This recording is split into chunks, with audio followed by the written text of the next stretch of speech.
I keep fighting voices in my mind that say I'm not enough.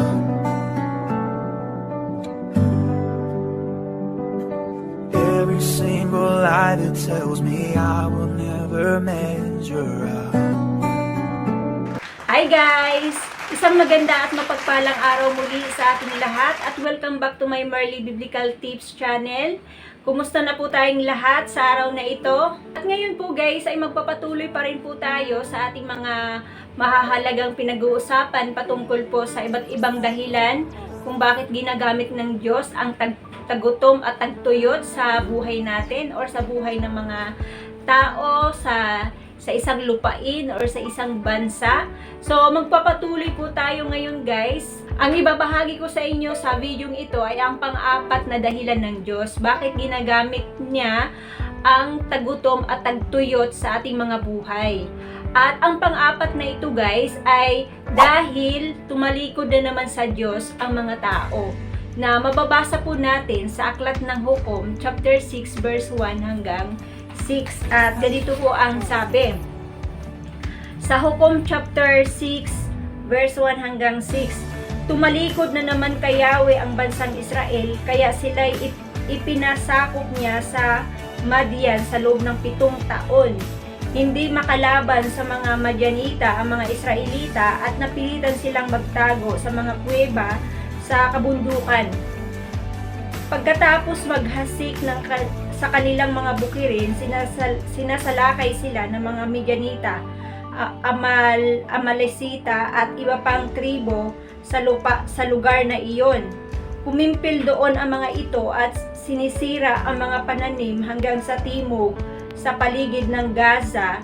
Wala silang itinitirang anuman na maaaring pakinabangan ng mga Israelita. Pananim, tupa, baka o asno. Katulong nila sa paninira ang kanilang mga baka at mga kamilyo na hindi mabilang sa dami. Walang magawa ang mga Israelita kaya dumaing sila kay Yahweh. Sa mga history po ng mga Israelita, mababasa po natin sa Biblia kung bakit ipinapadala ng Diyos sa kanila yung mga tagutom at tagtuyot at pinapasalakay sila ng Diyos sa kanilang mga kalaban or sa kanilang mga kaaway or sa ibang bansa. Pinadadalhan sila ng mga salot sa kanilang mga lupain. So, ang dahilan po nito guys ay makikita po natin o mababasa po natin ay dahil tumalikod na naman ang mga Israelita sa Diyos. Dalawa lang naman po yung nagiging sanhi kung bakit pinapadalhan sila ng Diyos ng tagutom, tagtuyot, pinasasalakay sila sa kanilang mga kalaban or sa ibang bansa, pinapadalhan sila ng salot sa kanilang mga lupain, ay kung hindi sila tumatalikod na sa Diyos, ay nilalabag nila ang kautusan ng Diyos. So, ayan lang po yung dalawang dahilan kung bakit ipinapadala ng Diyos ang mga nabanggit ko sa bansang Israel or sa mga Israelita. Kaya sa kanila pong history, kapag pinapadalhan sila ng matinding gutom at tagtuyot, pinapadalhan sila ng Diyos ng salot sa kanilang lupain at pinasasakop sila sa kanilang mga kaaway or sa ibang bansa, asahan mo na ang mga Israelitang ito ay lumabag na naman sa kautusan ng Diyos at tumalikod na sila. So, magkaiba po yung tumalikod sila sa Diyos sa lumabag sa Diyos.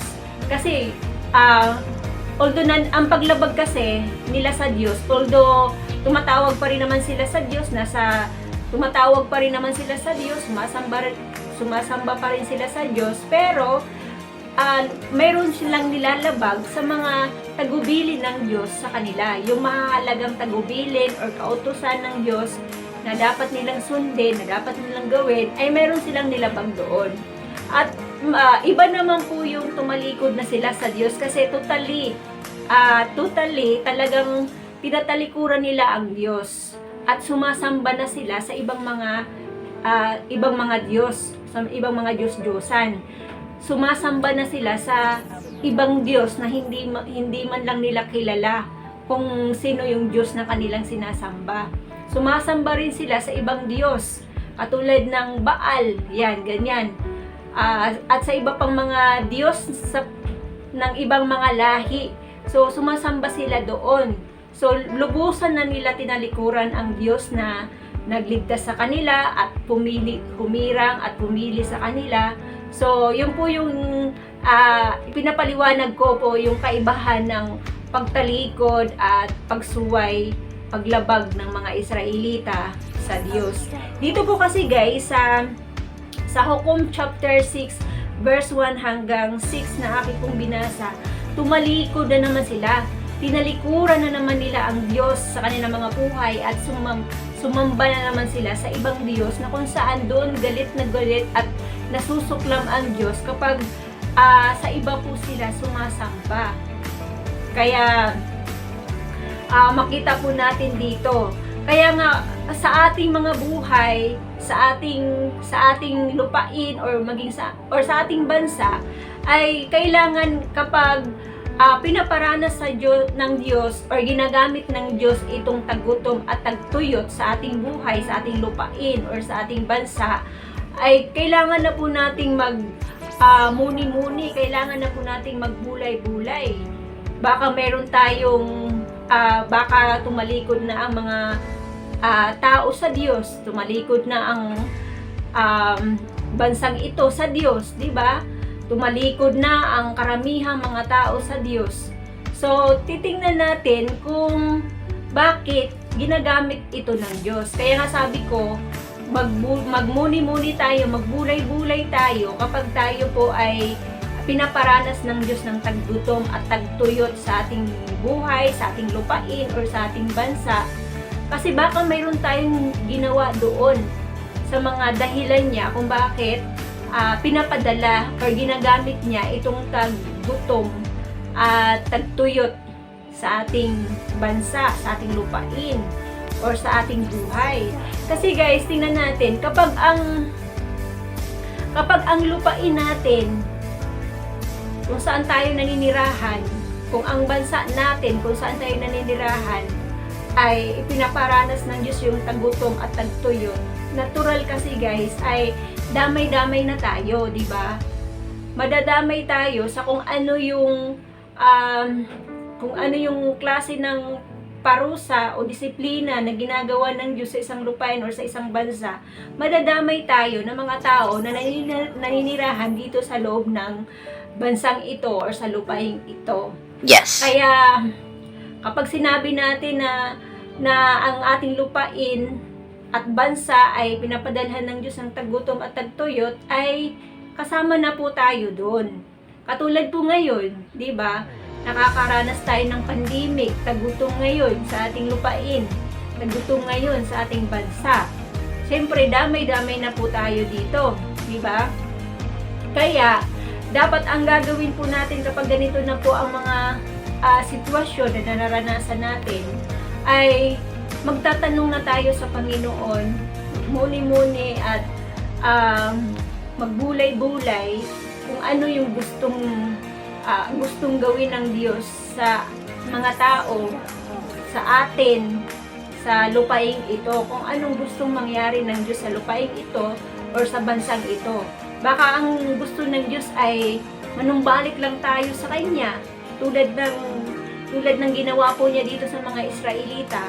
Pinapadalhan niya ito ng taggutom at tagtuyot, diba? Ang mga Israelita, dahil gusto ng Diyos na manumbalik itong mga Israelita sa totoong Diyos, sa buhay at makapangyarihan ng Diyos.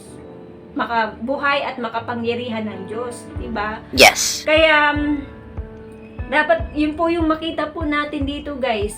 Hindi lamang sa bansang Israelita ang Diyos nagpapadala ng tagutom, tagtuyot. Marami pong mga bansa ang pinapadalhan ng Diyos ng tagutom at tagtuyot. Ito po ay isang paraan ng Diyos para ang mga tao guys ay manumbalik sa Kanya, manumbalik sa Diyos. Katulad nga po ngayon guys, di ba nababalitaan po natin ang mga Israelita or bansang Israel ay sinasalakay na naman ng mga Palestine. So isa lang po ang ibig sabihin nun, kapag sinasalakay sila, ay either sila ay tumalikod sa Diyos or may nilabag na kautusan or tuntunin ng Diyos. May nilabag or tumalikod sila.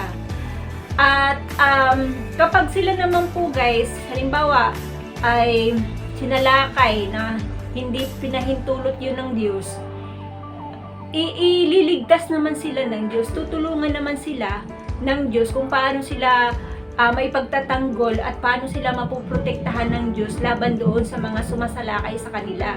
Ganyan po ang Diyos guys. Kapag hindi ang Diyos ang nagpapahintulot na sila ay sasalakayin ng ibang bansa, nandun yung pagtatanggol at proteksyon ng Diyos sa kanila. Walang isa man sa kanila ang namamatay sa pamamagitan ng pagsalakay ng ibang bansa sa kanila kasi pinoprotektahan sila ng Diyos. Pero kapag sinasalakay po sila na maraming namatay sa kanila, isa lang ibig sabihin po nun, meron na naman silang nilabag or tumalikod sila sa Panginoon. At ang purpose naman ng Diyos kung bakit ito ipinadala sa kanila, itong tagutom or pagpapasalakay sa kanila ng taga-ibang bansa ay para matuto silang manumbalik sa Diyos, manumbalik uli sila doon sa totoong Diyos na nagligtas sa kanila sa bansang Ehipto at Diyos na pumili or humirang sa kanila. Diba? Yes. Kaya yun yung makita po natin guys sa sa history ng mga Israelita. Kaya sa atin naman, sa ating buhay, sa ating lupain or sa ating bansa naman, kapag pinadala naman ito ng Diyos or ginamit naman ng Diyos itong tagutom, tagtuyot sa ating lupain or sa ating bansa, so marahil mayroon tayong nilabag or tumalikod na naman ang ating bansa sa Diyos. Marami na namang tumalikod sa Diyos. Ayan po yan.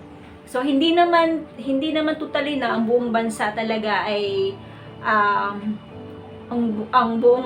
lahat ng tao sa bansang ito ay tumatalikod sa Diyos. Hindi naman 'yun ang ibig sabihin, kundi mas mas maraming bilang.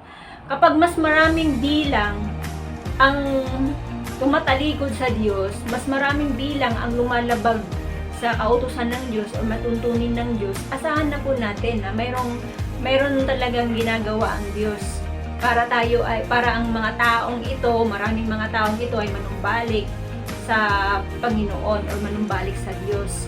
Kaya inaalaw niya itong mga iba't ibang kahirapan at inaalaw niya itong tagutom at tagtuyot sa ating lupain. Katulad po ngayon guys na nakaranas po tayo ng pandemic o tagutom sa lupain natin or sa bansa natin.